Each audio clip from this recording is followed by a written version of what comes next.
Welcome back to educator.com. Today we're going to go over the definition of money and also the time value component of money. So in macroeconomics, we're going to go over a lot of things dealing with the Federal Reserve and the money market. Well, before we do that, we got to kind of define what money is and kind of see the time value aspect of money to be able to properly understand what's going on. So a very simple goal we're going to do today, the lesson over, we're going to define money. So what is money? Review the different roles and functions of money in today's economy. So what is the purpose of money? How can we kind of classify what money actually does? And then we're going to determine how the amount of money is measured using M1 and M2. So these are actually things that it's good to know. Again, to see how the Federal Reserve will calculate the amount of money in the economy. So the official numbers would be M1 and M2. And we're going to understand why a dollar today is worth more than $1 30 years ago, or more than $1 30 years, 10 years, 1 year, or even 1 day from now. So the dollar that you have in your wallet right now, it's worth more today than it is 30 years. And if that's true, the same concept, even a minute later, that dollar is roughly the same value, but that dollar today is worth 0.00001 cents more right now than it is 2 seconds later. So again, you take it to the extreme, but the idea is that money now is better than money later. And we're going to use a quick example to examine how much a penny is actually worth, to give you an idea of the time value of money. So we'll do some practice problems, being able to calculate present value and future value. So what is money? So let's break it down to its essentials. There are two types of money that deals with M1, or assets that can be easily used to purchase goods and services. So two main types, and there's a third type, but we're not going to talk about that too much here. The first type is the currency in circulation. So this is all the money that is held by the population. So all the coins, all the $20 bills, $100 bills, all that added up, that represents a huge part of M1. Another part that, again, in today's day and age, not as many people are going to use via checks, but so more accurate way of saying it would be checkable bank deposits. These are all the funds held in bank accounts in which individuals can write checks off of, or in today's modern society, most people are going to either use debit cards rather than write checks. But again, these are the two major types of M1. And again, the third type, again, not used as much, so it's not going to be a huge, significant portion of M1, but traveler's checks. Another type of money that is almost checkable would be money in savings accounts, CDs, or money market accounts. And so this would be called M2, but they're not money that you can use directly. But I mean, with a click of a mouse, you can actually change savings and directly put it into your checking account. So M2 is basically this near money plus M1 as well, to give you an idea. Now, what is the purpose of money? Money is going to be, it's a facilitator. I run a circular flow diagram activity in my class when I teach macro. And basically what we're doing in this circular flow, I divide half the class into households and half into businesses. And I give half the class, I give the households resource cards, factors of production, land, labor, and capital. I give the other half their businesses, and I give them money. Well, I ask students, what's the best way you can grow the economy? And, most students figure out, well, if I just throw money in the economy, it's just going to cause inflation. So what really grows in the economy is adding land, labor, and capital. In fact, one of the things I do that really helps some students maybe to understand after the fact when I debrief is that, during the simulation, I'll offer resource cards, factors of production. If a household buys it, then I give them resources, and then they become richer. They get more final goods and services.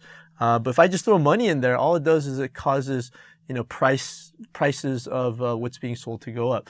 And that being said, money facilitates transactions. Imagine living in a barter system. If that were the case, how would you really figure out what something's worth? And the phenomenon here, if you didn't have money, so without money, we would barter, And there would have to be a double coincidence of wants in order for an exchange to take place. That's exactly how it sounds. You walk into a store and you want to buy some eggs. Well, there's no money as we know it. So what you'd have to do is you'd have to bring, I don't know, what's equivalent of a dozen eggs. You'd have to bring in 2 tickets to a baseball game, and you would hope the cashier also likes going to the baseball game. And then if not, you'd also bring as a backup, you'd bring a desk that you have at home. And so it would be very cumbersome and clumsy to work transactions out without money. It's definitely possible. It would make life a lot more difficult. So money actually facilitates these transactions. Now, what are some of these roles that we have of money? And so there are 3 major roles of money. The first one is the medium of exchange. Second one is store of value. And third one is a unit of account. So let's go into these 3 roles a little bit more specifically. So money can be used as a medium of exchange rather than consumption. So it's exactly how it sounds. It's a medium. It's used to exchange for different things. So rather than barter, you're basically, taking, something designated as money. In the United States, we designate Federal Reserve notes. It's a medium of exchange. So people recognize, I can take this money and I can exchange it for other things that I want. And so it works as a good medium of exchange. Germany in 1923, and we'll discuss this a little bit in length a little bit later on, they used eggs and lumps of coal as its de facto money, as a medium of exchange during hyperinflation, because money just was not a good, the German currency at the time. It was not working sufficiently as this medium of exchange. People didn't see it as something that they would be accepted by others. So, eggs and lumps of coals, temporarily became these mediums of exchange. Okay. Another idea is that it's got to work as a store of value. So medium of exchange, store of value. So it's a means of holding purchasing power over time. In my classroom, since I began teaching, I'm a big Dodgers fan, I have a Dodgers piggy bank in there.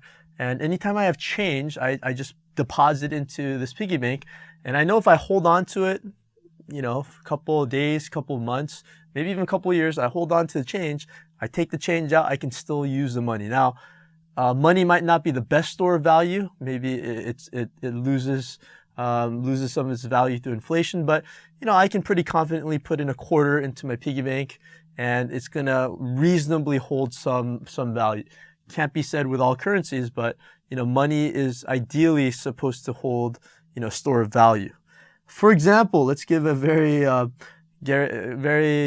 silly example here. In-N-Out burgers, while very delicious, I'm a big In-N-Out fan, they would make terrible money because it's not a good store of value. It might make a good medium of exchange, but doesn't have a whole lot of in terms of store of value. For example, if I take out my wallet right here, money clip here, I have an In-N-Out gift card right here. So this might work as a good medium exchange. It's a $10 gift card. So this is a much better store of value because it's almost a form of cash. In fact, the fine print on the back, it says, protect this card like cash, because the gift card is a great store of value. But if I use this and I bought an In-N-Out, In-N-Out combo, then the burgers themselves, they would make terrible stores of value. Why? Because after a couple of days, the bun would start growing mold on it. The meat wouldn't be quite as delicious, and it loses its store of value. So that has to do with any type of perishable food. They tend to lose. They don't tend to work as a good store of value. Whereas maybe cigarettes or something like that, which has been used as money in different prison settings, they do have a store of value. Finally, a unit of account. So what does it mean for it to be a unit of account? Well, it's a measure used to set prices and make economic calculations. So it's easier to measure value with money than through barter. Again, I mentioned this, it'd be very difficult to calculate prices. So money, because it's very numbers based, you can easily compare a sweater at one store for $70 versus a sweater at another store for $60. Whereas if you use barter system, then it's difficult to compare because you don't have a standardized unit to make adequate comparisons. Okay, so these are different types of money that have been used. So we'll go over these types of three monies here. You have commodity money, commodity-backed money, and then fiat money, which is what we use today. So what is commodity money? It's exactly how it sounds. It's money that's also a commodity. It's a good that's used as a medium of exchange that has intrinsic value, and like silver, gold, or cigarettes. So you're exchanging pieces of silver, and they, in it of themselves, they have value. Now the problem is, in today's modern economy, when you're trying to expand the money supply, it becomes a little bit more difficult to control the money supply if you're only using commodity money, because you have kind of a fixed amount of money. A very similar take to what commodity money would be, and it would make transactions a little bit easier, is commodity-backed money. So this is paper money that has no intrinsic value, but is backed by commodity, usually gold or silver. In the United States, we actually had commodity-backed money up until around 1933, when FDR, he basically took that away from citizens. Now that the idea of redeeming currency in gold was still available to foreign countries until 1971, when Richard Nixon took the United States off this idea of any type of commodity-backed money, at least with foreign countries as well. In 1933, it was only citizens within the United States that were not able to do that, but countries were. In 1971, we completely fell off this idea of commodity-backed money. And what we have today, and what most countries, if not all countries, basically have this idea of a fiat money system. So not coincidentally, since 1971, we've experienced levels of inflation that are, again, historically, if you take back, from the beginning of the 20th century, inflation that has been really high since 1971, because we're on what's this fiat money system where the government can basically create money kind of out of thin air, right? So what does it mean to have fiat money? Well, it's money that's used which has no intrinsic value. So there's nothing really that makes it valuable like something like silver or gold would be. So governments have the power to create money out of thin air or by issuing bonds, borrowing money from itself, different vehicles, and they can cause inflation. The example I love using in any econ course that I teach about inflation is the lesson in Zimbabwe. And the lesson in Zimbabwe offers probably the most dramatic way of basically dealing with inflation and basically the consequences of rampant government spending and printing money. In fact, one of these lectures a little bit later on, I'll actually bring in Zimbabwean currency. I actually bought it on eBay. You can actually buy, currency that's no longer in circulation as a collectible. I believe I for $10 trillion in Zimbabwean currency, I paid like $1.99 shipping included. It's a great souvenir. It's a good lesson on inflation. But what happened in Zimbabwe was quite spectacularly bad, but still spectacular nonetheless. So in 2009, Zimbabwe abandoned the Zimbabwean dollar. Instead, foreign currencies are used. So as of the date of this filming here, Zimbabwe has no currency of its own. It borrows on other currencies because the government basically destroyed its currency by continuing to print money. And generally that's not going to work. Eventually, I mean, maybe for a little bit, government might get away with it, but when money is just abundant and, then goods become a lot scarcer, money has no value, and you have hyperinflation and people expect inflation, and there's a self-fulfilling prophecy. To give you an idea how bad inflation was, in 2007, 66,212.3%. That was the rate of inflation for the year. So if you had 66,212 Zimbabwean dollars and you held on to it for a year, it has a purchasing power of $1. So just try to wrap your mind around the massive level of inflation. But that relatively was actually a great inflation rate, because in 2008, you had a 231,150,888.87% inflation per month. So you want to actually multiply that by 12, and you had an annualized inflation rate based off of 1 month. The inflation rate was over $1 trillion, 1 trillion%. So imagine having $1 trillion at the beginning of July, then it has the same purchasing power as $1 the next month, not even the next year.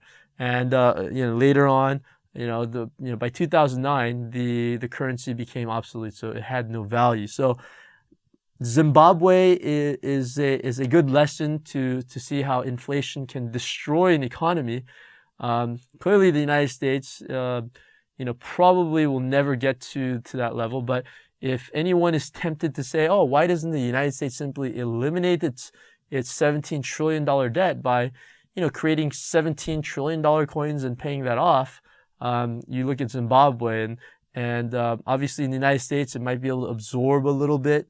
But eventually, if the United States followed the monetary fiscal policy route of Zimbabwe, then there's no reason to suspect anything other than financial chaos. So be glad that we don't have a country that prints money and simply throws money into the economy. We get a little bit creative in how we put money into the economy. So M1, what is M1 again? To give you an idea, M1 is cash, money in checking accounts, and traveler's checks. So that's M1. We went over that. M2 is going to be all the money in M1. So this is where it might get a little bit tricky. So it's not M1 and M2. M2 includes all of M1 plus other assets. And so these other near monies include savings accounts, certificate of deposits, and money market funds. So they're money that can be easily converted to cash, but it's not yet cash. Okay. Now, to give you kind of a breakdown of the amount of money that's in M2 or M1 versus those that are the non-M1, M2, is in January 2010, the amount of M1 was valued at $1.67 trillion, with again a slight edge in people holding onto currency and 48% as checkable deposits. Again, January 2010 was a period of very low interest rates, and so maybe people preferred to hold on to cash rather than as checkable deposits because the opportunity cost of holding money was fairly low. Now, in January 2010, M2 valued at $8.463 trillion. So to give you an idea, M1 represented about 20% of M2. And if you subtract these two, the difference, this would be the amount of money that was held in either savings accounts, CDs, or money market funds. Now, just to give you an idea, again, this is an AP Macro course. So again, my explicit goal is to try to help you get that 5 on the AP Macro exam. There's actually there's a figure that the Fed used to measure. It's called M3. So in 2006, Fed stopped releasing the M3 data. And again, for the purpose of this course, it's fine. Let's just assume M3 data doesn't matter. So I'm assuming, let's go with this assumption, that the Fed stopped counting the M3 because it simply didn't matter. So yes, it does count the amount of currency in the economy, and perhaps M3 data could be a little bit alarming, but why alarm the public with the needless data that might show them that perhaps inflation might be increasing? So a little sarcastic there, but M3 data, for all intents and purposes for this AP Macro exam, is not something that you're going to need to know. A penny doubled. So this is how I introduced the concept of time value in my classroom here. Let's imagine that you borrowed a penny from me. So you have a penny from me, and let's assume a daily interest rate of 100%. So if you paid me back on each of the following days, these are the corresponding amounts you would owe. So let's say that you could retire your debt by giving me back the penny on day 0, or the next day you pay me 2 cents. So we're square if you do that. But if you don't pay me back on day 2, you owe me 4 cents. If you don't pay me back, then 8 cents, and then so on. Day 3, 32 cents. To give you an idea of time value of money, how much would you owe me on day 50? So why don't you go ahead and pause and try to figure this out. Don't use a calculator. Try to estimate, what is the amount that it would yield. Okay, so let's kind of think about it. So go ahead and pause and try to work it out. If you want to work it out by hand and try to give an estimate, but go ahead and do that. Give you an idea. I go over this in my class. I usually give extra credit to the student that makes the top guess without going over, just like in Price is Right. And what I found is that most students, unless they get word from other previous classes, is that most students have no clue. They don't really understand this concept of compound interest. And so there'll be a gross underestimate. So this is basically how you would work this problem out. So you have the following situation. You have future value equals the present value times 1 plus r to the nth power. So future value is going to be the amount a lump sum of money is worth after a specified time in the future. Okay? And whereas present value is the current sum of money. So R is the interest rate expressed as a decimal, and N is the time period of investment, usually expressed in years. So basically, let's go ahead and work this out. So how much is a penny actually doubled here? So the future value, we don't know the future value. We're trying to find out what this future value of a penny is. Now, do we know the present value of a penny? Well, day one is actually 2 cents. So I know the present value of that penny, you might think it's 1 cent, but it's actually 2 cents. So let's go put 2 cents. And you multiply 1 plus R. So the interest rate here is going to be 100% expressed as a decimal equals actually not 0 point, but 1.0. Because if you own 100% of something, you just own one of it. And N is the time period of investment, usually expressed in years, but in this case, it's going to be days, and it's 50 time periods, or 50 days.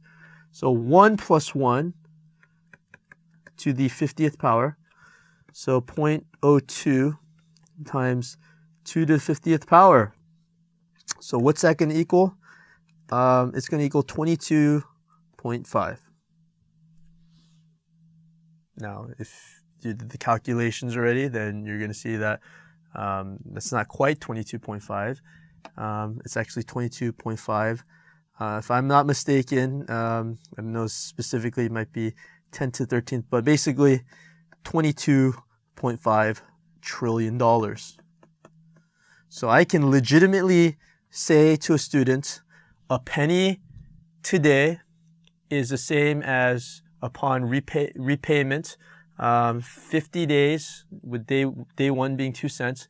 50 days from now, if you don't pay me back, a penny with 100% daily interest, which by the way is ridiculous, a penny is the same thing as $22.5 trillion 50 days later. I think students kind of, they have, they question how they could have gotten such low amounts. Some students will guess like $1, $2, maybe if they're bold, they'll guess $10,000, maybe even $1 million.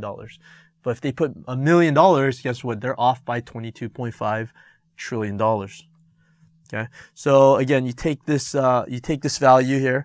Again, you put it in accordingly. What does that penny equal? So a penny is going to actually equal $22.5 trillion. So these are equivalent amounts, but keep in mind here, this is day one, actually day 0 here. So day 0, and this is going to be, day 50. So if this is January 1st,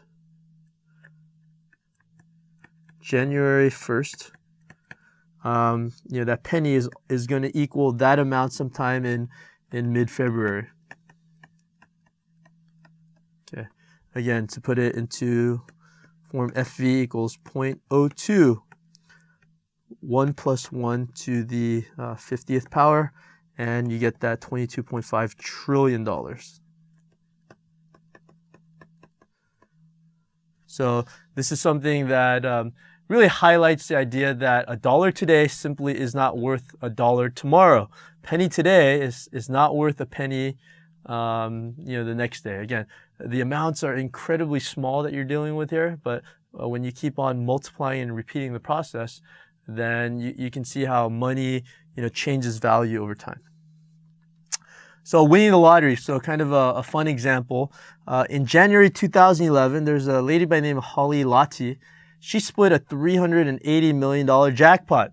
So there are two options. And again, most lottery winners are given two different options. It was a $190 million payout over 26 years. Now you got to pay taxes over that time. Or $120 million, again, before taxes. So it was actually only $80.7 million after federal, state. She lived in the state of Idaho, taxes. So to win a $100 million jackpot, she ended up with less than half after taxes. Now, hard to feel sorry for someone that's won such a large sum of money. But she opted, along with, again, I don't know statistics, but most people that win the lottery, they take the lump sum and agreed. In her case, it was kind of interesting because she agreed to a sealed settlement with her estranged husband, who was separated but not divorced, because under law, if they were never divorced, then there's the idea that he has claim to some of the money. Now, how much that she gave, she was a single mother of two kids.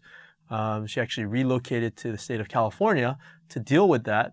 But the idea is that, yeah, when people think, oh, you win $190 million, well, it's a $90 million annuity, time value over 26 years. And if you calculate a lump sum, the equivalent would be, $120 million, and then you take away taxes, right? So the idea is that, the present value and future value, depending on when money is arrived at, it's very important. And so in this AP Macro Econ course, when you're dealing with interest rates and the amounts of money that's paid out versus now versus a couple of years later, it's very important to understand that businesses make rational decisions based on these interest rates. So usually, again, the larger number receives the headline, but the present value is considerably less than what is reported. So if you hear a jackpot of $200 million, and the present value is probably closer to that $100 million figure. So example number one, in the United States, the Federal Reserve notes are what type of money? Okay, again, these are pieces of paper, Federal Reserve notes. So what are Federal Reserve notes here? Again, so there are different types of Federal Reserve notes. This is something that people, have. So this is a dollar bill. So if you take a look at this here, you're dealing with Federal Reserve notes, United States of America. This note is legal tender for all debts, public and private.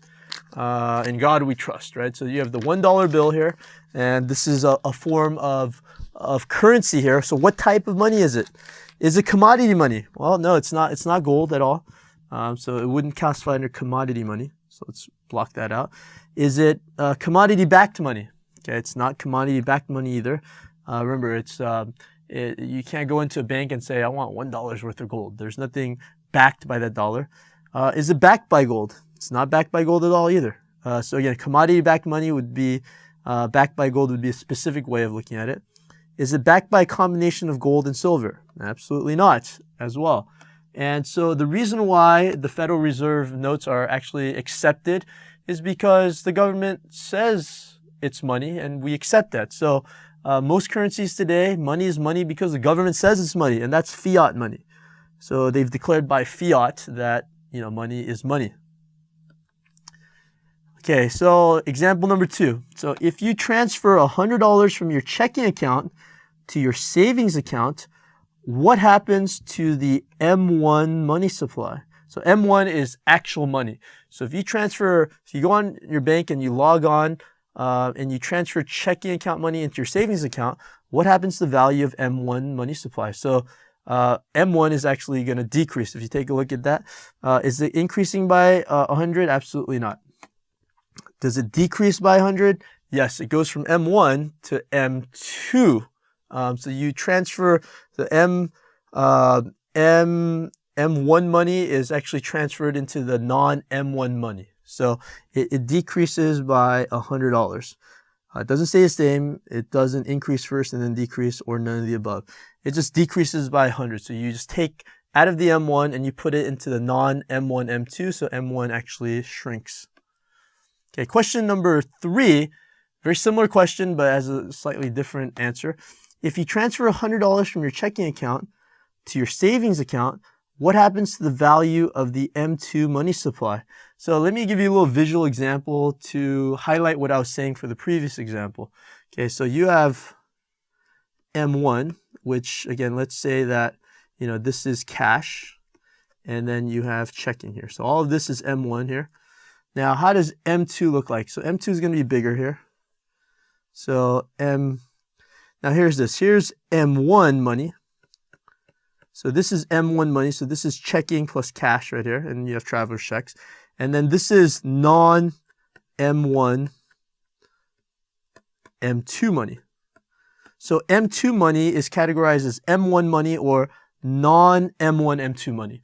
So here's the thing. If money goes, if you take out this section of, let's say this represents $100, and you change checking and you put into a savings account, well, you reduce this M1 value, but it goes to M2 and it stays within M2, so it stays the same. So even though you're decreasing the M1 by 100, you're not doing anything to M2 because it just becomes the non-M1 part of M2. So this can get a little bit confusing, but once you understand, oh, this M1 value is part of M2, when you change from checking into savings, you're not changing M2. You are reducing M1, but it's going to the other part of M2 that's not M1.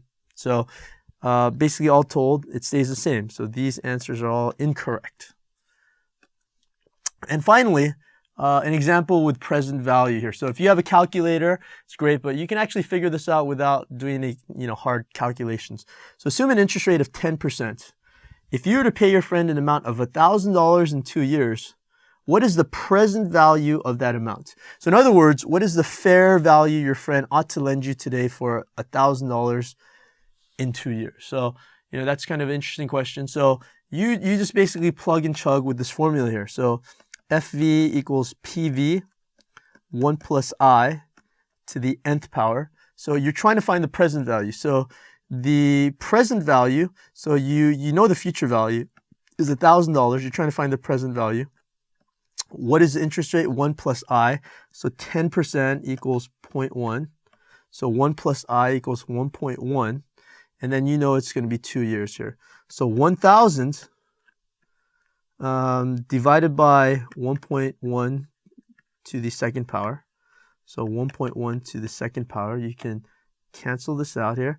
So 1,000 divided by 1.1 to the second power. I don't have a calculator on me here, so I'm just going to leave it like that, equals the present value.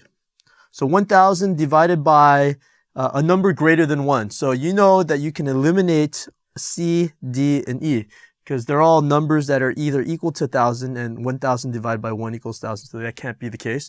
And if it's a number greater than 1, then you're going to get a number less than 1,000, which makes sense. If someone's going to pay you back $1,000 2 years from now, then you would expect to get a loan of less than $1,000. Now, if it's a 10% interest yearly, then if it's 1 year, then you're going to get maybe 900 something. So this is also too high. So if you lend $900 and you get 10% every year, well, in the first year, 900 would be 990 plus 10%. It would be closer to 1,100. Not quite 1,100, but maybe 1,070 or 80. And so just by the process of elimination, then you get 826, which is correct. If you do 826 times 1.1 times 1.1 to the second power, you're going to get $1,000. So it's this idea that money today is not the same as money tomorrow. And that's why there's got to be this interest rate that compensates. And again, we're going to go over different scenarios where interest rates go down. What is the impact on lending and borrowing? But before we do that, it's kind of good to know the basis on which exchange is made in terms of borrowing and lending money. Thank you for watching educator.com.